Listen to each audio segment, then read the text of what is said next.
May I ask, do you really remember me? I will fall in love with you over and over again. I don't care where or when, no matter how long it's been, you're mine. Don't tell me you're not the same person. You're always my husband and I've been waiting, Penelope!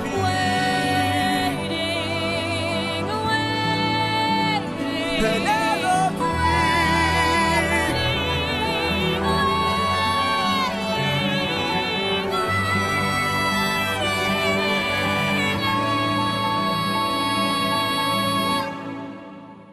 For you.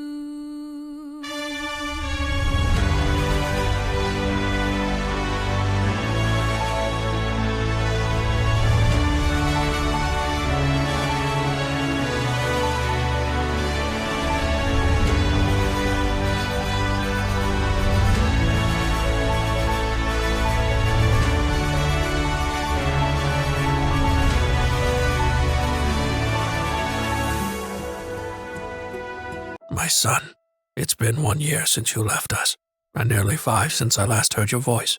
Sir, I'm sorry, but your son... When I first heard the news, after that initial white-hot strike of pain, I found myself wondering if I could have stopped it. If, 5 years ago, when you came to me with that blade in hand, eyes still so wide, so full of light, if I had only had the courage to cast it aside, to take you and run far away, to disregard my reputation and responsibilities, and just hold as tight to you as possible, then perhaps I would not have had to outlive you. Often, when you were still with us, I'd find myself the subject of whispers. He raised his son to die a martyr, and he hasn't the decency to fight alongside him. They'd say, No man ought to hold his head so high, knowing he's left his kin to be slaughtered. I used to think they didn't understand. Now, I think they were right. When I think of you on that night, dying alone in the storm, your body so broken that even your lifeless corpse couldn't be recovered, my heart aches so horribly I fear it might burst. Dad! You asked me to stay for her. I've tried so hard to be for her what I could not be for you, but I don't think I can be any longer. I look at her, and I am only afraid. I remember all the ways in which I hurt you. She's almost the same age now that you were then. I don't want to outlive her too. I wish only to be with you again, my son, to apologize for all the ways I failed to protect you. I'm sure you'll call me selfish. I don't care if it means I'll get to hear your voice again. I leave for the front lines of the war tomorrow, and I don't plan on coming back. I'll see you soon, Link.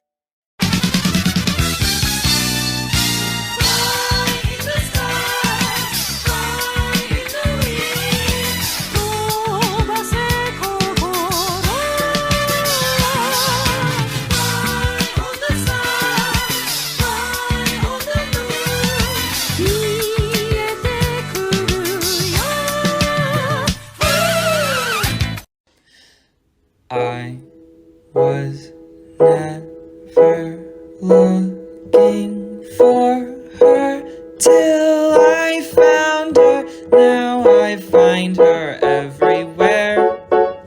She's always there. Tell me so I say.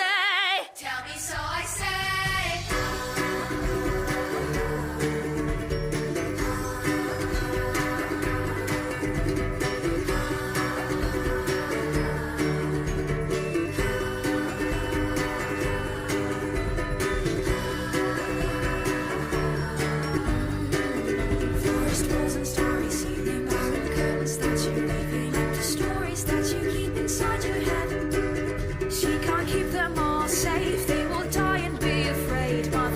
So I say, Mother, tell me so I say. Happy hair, where have you buried all your children? Tell me so I say. Happy hair, where have you buried all your children? Tell me so I say. They were just children. Oh, do not be so dramatic. It was necessary. They were just children, and you killed them in cold blood. I did what was necessary for the betterment of our cause. They were just children, and you killed them!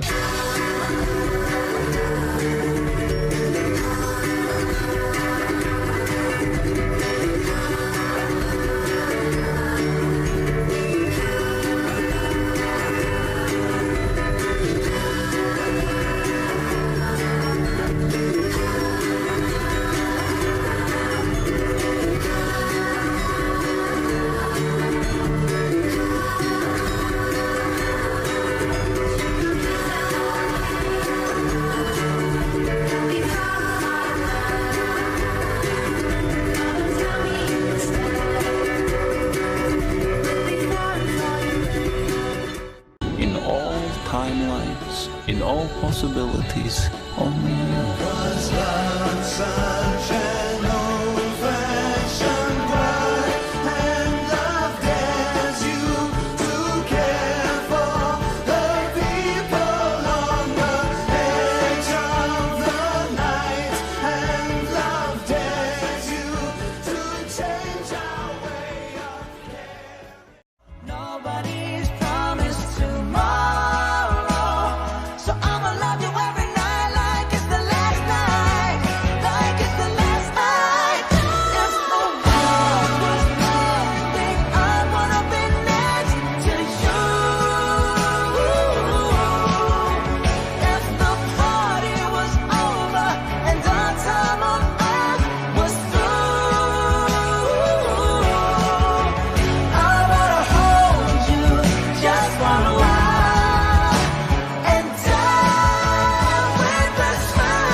Oh, that's a good kitty, I say as I pet on Kitty. No, I'm evil, Kitty. Said evil Kitty. Do you hear me? You've lost her. You've trapped her in a human body. She'll go mad. What have you done to me? I'm a unicorn. I'm a unicorn. I wish you had let the Red Bull take me. I wish you had left me to the harpy. I can feel this body dying all around me.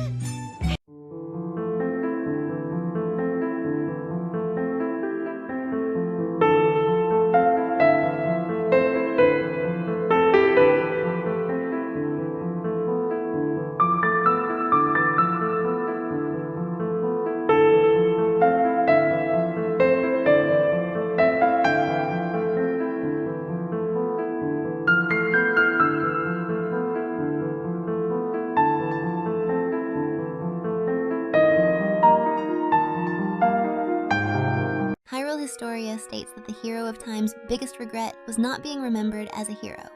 Personally, I don't think that would be his biggest regret. I think his biggest regret was leaving Ganondorf's fate up to others when he traveled off to Termina. When Link finally returned, he likely returned to a Hyrule that was devastated by war. Castletown was destroyed so bad that the king would rather build a new Castletown to the north rather than rebuild the current one. We can see the old city ruins in the forest in Twilight Princess. Eventually, though, the Hylians must have pushed back the Gerudo and even used their own temple as an execution ground for Ganondorf. As we know, the execution failed, and he got sealed away alive in the Twilight Realm. It's possible Zelda received visions that Ganondorf would break free one day. The hero of Time likely spent the rest of his life preparing for Ganondorf's return. He developed new fighting skills, but as he grew older, he must have realized that he won't get the chance to face Ganondorf in his own lifetime. So he set up a few contingencies for a future successor. 1, he had children with Malon in order to continue the hero's bloodline. 2, He planned to continue on as a ghost after his death by using his lingering regret to stay anchored in this world. That way he can personally see to it that the next hero gets what he needs. 3. In order to make sure he can communicate with his successor in the future, he asked Impa to modify the Sheikah stones. In Ocarina of Time, they just gave hints or told the time, but now they can be used to put someone to sleep. When the hero of Twilight interacts with them in the future, the hero of Time's ghost can enter his mind and train him to fight better. And finally, Link asked his old friend Skull Kid from Majora's Mask to remain near the Master's sword, so he can guide his future successor to it. In the end, the hero of Twilight gets all the recognition for killing Ganondorf, but it's really the hero of Time who helped pave the way for that result. I hope he was able to finally rest. Wait, why the world? Wait, sister, why the world look orange like that? It's getting spooky. Spooky? It's supposed to be a fucking RPG. What role am I playing? The fucking victim? Jesus fucking Christ! Holy shit. Do you hear me? You've lost her. You've trapped her in a human body. She'll go mad. What have you done to me? I'm a unicorn. I'm a unicorn. I wish you had let the Red Bull take me. I wish you had left me to the harpy. I can feel this body dying all around me. Oh my god! Daniel! Oh my god, sweating. I'm motherfucking sweating. I lost my vision. She lost her vision. How many fingers am I holding? 10. Oh shit, she did.